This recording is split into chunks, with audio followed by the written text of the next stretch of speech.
안녕하세요. 저는 전기전자 쪽 취업과 진로를 담당해서 컨설팅을 해주는 김지유 컨설턴트입니다. 저는 주로 경영과 회계, 그 다음에 비서 관련된 상담을 맡고 있는 한지수입니다.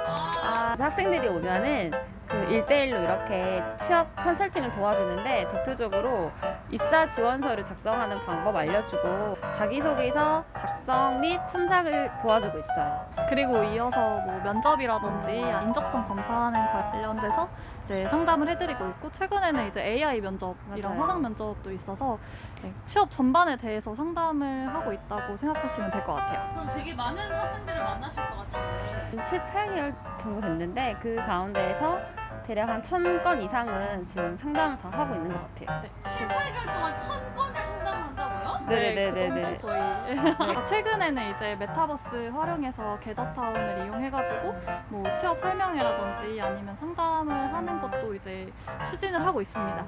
사실 2, 3년 제 졸업하고 바로 취업을 한다는 게 저는 되게 어려운 일이라고 생각하거든요. 이력서나 자소서 이렇게 참작하는 방법들 알 수 있을까요? 자격증 아마 궁금해하실 것 같아서 사무계열 쪽은 기본적으로 컴퓨터 활용 능력 2급 이상 자격증이 있으면 너무 좋고, 그다음에 모스 마스터 자격증도 괜찮아요.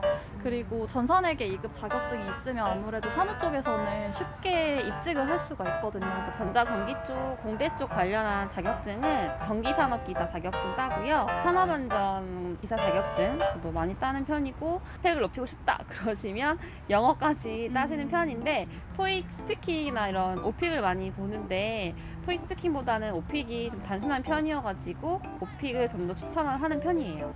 그 경력사항에 아르바이트를 써줬으면 좋겠거든요. 2년제 같은 경우에는 아무래도 경력을 쌓을 시간이 없다 보니까 아르바이트를 많이 하시게 될 거예요. 그래도 6개월 이상 그리고 1년 이상 했던 아르바이트를 통해서 내가 한 군데에서 굉장히 오래 일하는 끈기 있는 사람이다라는 걸 어필할 수 있기 때문에 경험이 없어서 뭘 써야 될지 모르겠어요 이런 분들이 많아요. 경진대회나 공모할 수 있는 표모임 활동도 있거든요. 적극적으로 참여하셔가지고 다양한 역량을 쓸 수 있는 경험을 확보하시는 게 좋을 것 같아요. 이제 그 경험을 어떤 역량으로 어필을 하느냐가 또 중요하다 보니까 내가 어떤 역량을 강조하고 싶은지를 리스트업 하시고, 그다음에 어떤 경험을 쓸지도 이제 리스트업 하신 다음에 그걸 매칭하는 작업을 좀 여러 차례 해주시면 훨씬 자소서 쓰실 때 좀 정리가 되실 거예요. 예. 특히 요즘 또 코로나고 비대면이다 보니까 자기의 그런 하고 싶은 걸 찾아가는 게 되게 어려울 것 같아요. 직업적인 면, 또 적성적인 면에서 한 번쯤 진단을 받아보면 좋겠다. 크네 사이트에 가면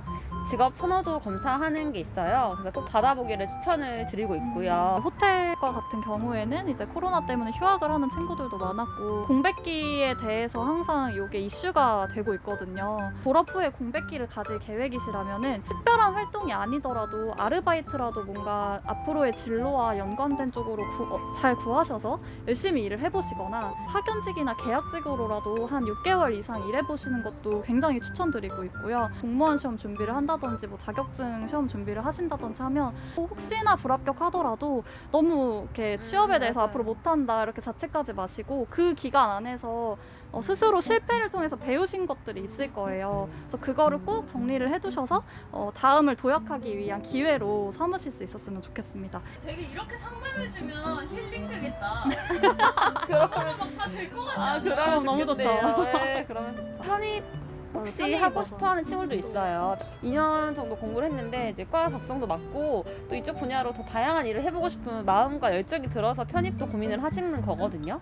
또 공대 쪽이면 이제 개발자나 엔지니어 쪽으로는 4년제 이상 대학교 학사학위를 따면 갈 수 있는 것도 있으니까 대신 깊은 고민을 하시고 도전을 해보셔도 좋을 것 같습니다. 사무 쪽으로는 편입도 괜찮은데 시간을 버릴 것 같아서 좀 두려우신 분들은 취업을 하시고 퇴근 후에 따로 사이버 대학이라든지 이렇게 준비하셔서 학사학위를 따시는 것도 괜찮은 방법이 될 수 있을 것 같아요.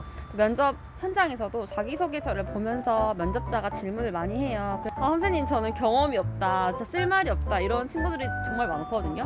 그런데 하지만 정말 그 발굴한다고 해야 될까요? 찾고 찾으면 또 나오더라고요. 경험을 분해해서 또 찾아주는 모든 과정을 저희가 도와주고 있고 진짜 입사 지원에 거의 손색이 없는 자기소개서가 되도록 도와드리고 있습니다. 장점을 어필을 해야 되는 거잖아요. 나는 너무 장점이 없다, 선생님 단점만 너무 많아서 못 쓰겠어요, 이런 친구들도 있어요. 상담을 하면서 이제 어떤 경험을 해야 하는지를 들으면서 너 거기서 그거 혹시 잘하지 않았니? 너는 이 얘기를 들으니까 너가 되게 이런 장점이 있는 것 같아 라는 거를 좀 이야기를 해주면서 단점도 장점으로 바꿔주고 네, 단점은 최소화시킬 수 있게끔 해서 최대한 그 학생이 가지고 있는 잠재 성장 능력을 이렇게 최대치로 끌어올릴 수 있도록 상담을 도와드리고 모의 면접이라는 것도 해드리는데 제가 면접관 역할을 하고 이제 학생이 면접을 받는 입장을 해서 모의 면접을 진행을 합니다. 피드백도 드리면서 실제 면접에 있어서 긴장을 좀 덜어드리는 그런 것까지 도와드리고 있어요. 제가 가장 면접 때 강조해주는 부분은 무조건 자신감이다라는 얘기를 많이 하거든요. 면접관들도 지원자를 처음 보다 보니까 이 사람을 평가할 때 얼마나 논리적으로 답변하나 이거보다는 이 사람이 어떤 표정과 태도와 말투를 쓰는지가 제일 중요한 포인트거든요. 그게 거의 평가 항목의 80%는 차지할 거예요. 그래서 내가 논리적으로 말하지 못했다고 해서 뒤에 질문까지 다 이렇게 와르르 멘션처럼 무너지지 않을 수 있도록 멘탈을 잘 잡아주시고 말을 한번 시작했으면 끝맺음만 잘해주시면 되거든요. 여러분들의 성장 가능성 그리고 조직에 잘 적응하는 사람이라는 거를 많이 강조를 해주셨으면 네, 진짜 많이 강조해주셨으면 좋겠어요. 달달달달 외운다고 나오지도 않거든요. 각 질문마다 좀 핵심 키워드 좀 두세 개 외워서 가고 그거를 포인트로 두고 답변을 해가면 말이 꼬이지 않고 혹시 꼬이고 헤매더라도 빨리 찾을 수 있는 맞아. 내가 어떤 경험을 했는지 상상을 해서 머릿속에 장면을 담아가시면은 훨씬 이게 자연스럽게 말이 나올 수 있거든요. 그것도 하나의 팁입니다. 안 한 것도 한 것처럼 상상하세요.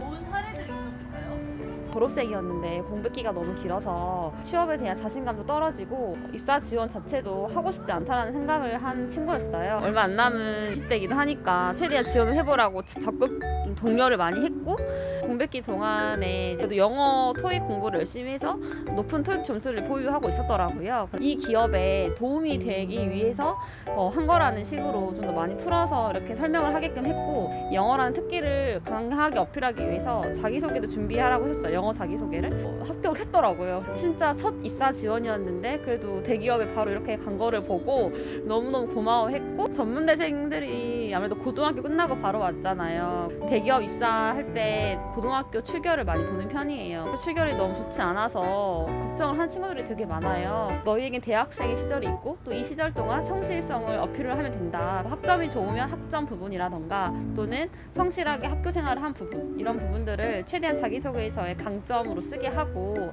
또 면접에 갔을 때도 분명히 면접 질문이 들어오니까 잘 설명할 수 있도록 답변을 잘 준비하라고 지도를 하는 편이에요. 무단 질병 되게 많았는데 잘 어필이 돼서 대기업 합격을 한 친구도 있었어요. 본인의 약점이 있다고 해서 때문에 안 될 거라는 법은 없는 것 같아요. 입사 지원을 좀 마구잡이로 하시는 걸 좀 추천을 드려요. 대기업이긴 했지만 계약직 1년짜리로 일단은 좀 입사 지원을 해서 합격한 친구가 있었는데 혼자서 마음고생이 되게 많았었거든요. 항상 불안하잖아요, 계약직이라는 게. 다행히 정규직 전환을 시켜주셔가지고 대기업에서 정규직으로 일하는 분이 되셨단 말이에요. 계약직으로라도 여러분들이 일하고 싶은 직군이라고 한다면 꼭 지원을 하셨으면 좋겠고 현대해상의 지점총무직으로 지원한 친구였는데 아르바이트로 2년 동안 패스트푸드점에서 일했던 경험 말고는 사실 크게 특징적인 건 없었던 친구예요. 서비스라는 직업을 2년 동안 해왔던 사람이기 때문에 기본적으로 장착된 그 태도들이 다 있었단 말이에요. 그래서 면접 때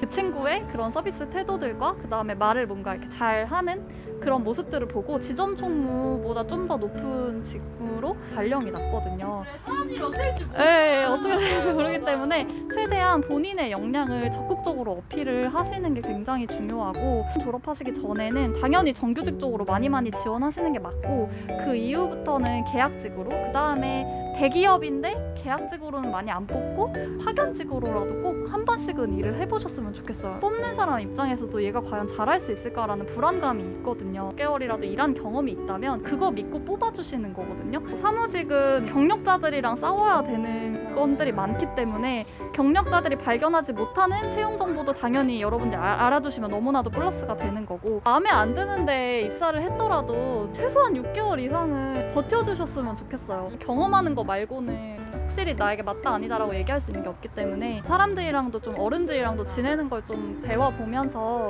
좀 그 다음을 좀 더 퀄리티 있게 준비해 나갈 수 있는 시간이라고 생각하시면 좋을 것 같거든요. 학교에서 하는 취업 맞아. 프로그램들이 굉장히 많잖아요. 맞아요. 그런 것들을 많이 참여를 해주시면은 꼭 한 포인트 정도는 아마 얻어가시는 때가 있을 거예요, 각자마다. 그리고 저희 상담을 통해서 본인의 장점을 알아가시는 것, 자신감을 가져도 된다라는 거를 알고 즐겁게 취업 준비를 하셨으면 좋겠어요. 그러니까 젊음에 대한 걸 좀 누리시면서 우아한 에너지를 네. 활용하세요. 그니까요. 파이팅 하세요, 여러분. 화이팅! 와, 할 수 있다. 할 수 있다.